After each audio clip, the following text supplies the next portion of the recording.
I'm Mallory Foster. I work for both restaurants, Chestnut and Corner Kitchen, as their pastry chef, and today I am making banana cake. It goes on our plated dessert here at Chestnut. We make our banana pudding to order, which is what we call a la minute, and so the banana cake adds softness and sweetness that you would expect from banana pudding as the traditional Nilla wafers soften up. So here we go. I'm going to start with softening my butter. I'm going to do that by creaming it with both dark brown sugar and white sugar.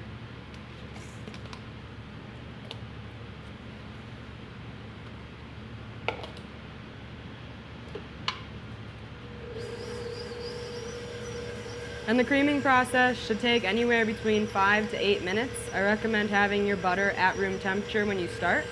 If it's a little cold, it'll take longer. But you just want to get it to the point where it's soft and slightly fluffy and easy to mix your eggs into in the next step. And then once it is soft and fluffy, you'll want to add your eggs one at a time.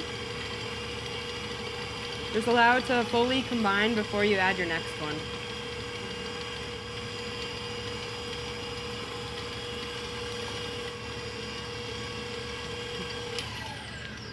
Your mixture should be pale, fluffy, and homogeneous. There shouldn't be any egg that's separated out or any curdled butter. And then you'll just want to scrape down the edges.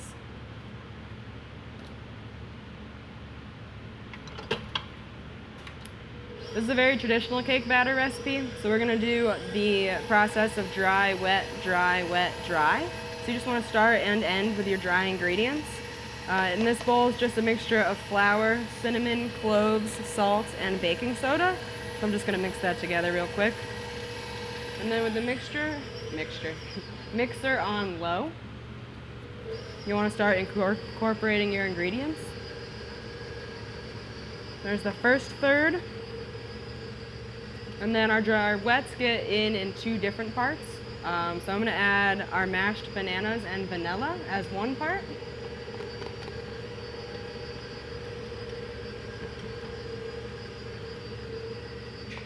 Dropped it. Our second third of our dries.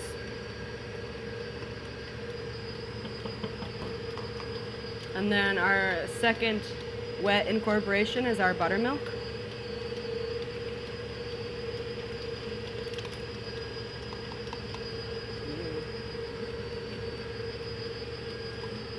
And then the last third of our dry ingredients go right in. So you're going to allow the mixer to mix until it's just slightly combined.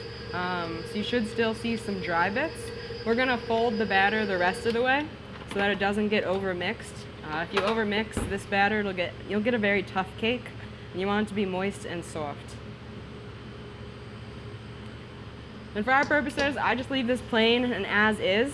I'm going to bake it in a standard casserole dish, like a 9x13, for 25 to 30 minutes. But you could add chocolate chips, you could add diced strawberries. It's a great treat, it's great for breakfast, and it's really awesome with just like some Cool Whip on top. But we make banana pudding with it here at Chestnut, and soon to be at Corner Kitchen as well. So once the mixture is evenly mixed, I'm going to pour it into my prepared pan. I use parchment paper, but you can just either butter and flour it or grease it very well with nonstick spray. Whatever you have on hand.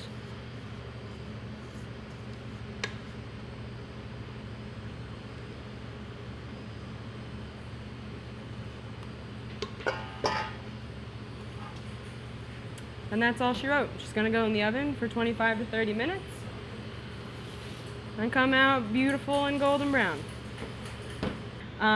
So first I'm going to start with vanilla cremeux, which is really just vanilla pudding. It's a fancy way of saying pudding. To me, this is the best part of the whole dessert, so I'm going to use a pretty generous amount right in the bottom of the bowl. And then some big chunks of our banana cake.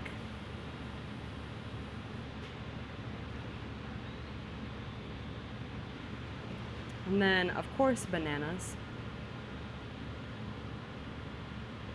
A healthy amount, and then you just want them to peek out so everyone knows they're in there. Next is some whipped mascarpone, and I add mascarpone to the whipped cream because it makes it a little bit more thick and luscious, and it holds its shape. So I'm just going to do some stars around the bowl, make it pretty. And then we have house-made vanilla wafers, and this is just an ode to the very traditional banana pudding where you would layer them in. This will add crunchiness and sweetness and some caramelization. And I like that this dessert is kind of like a rustic hot mess, but it's cute because I used a star tip. And then fresh local berries. These just add a pop of brightness and acidity to an otherwise pretty sweet dessert. And then when I cut this cake for preparation for service, I trim off the top, the sides, and the bottom. So all I'm left with is the center. There's no dark parts. That's purely just for aesthetics, but I don't want to throw away cake for aesthetic purposes. So I turn it into something we call milk crumb. It's cake scraps, tossed in white chocolate, tossed in milk powder, and they're crunchy and sweet, and they just add a little bit more texture and create a zero waste dessert. So I'll sprinkle those right over the top. And that's all she wrote.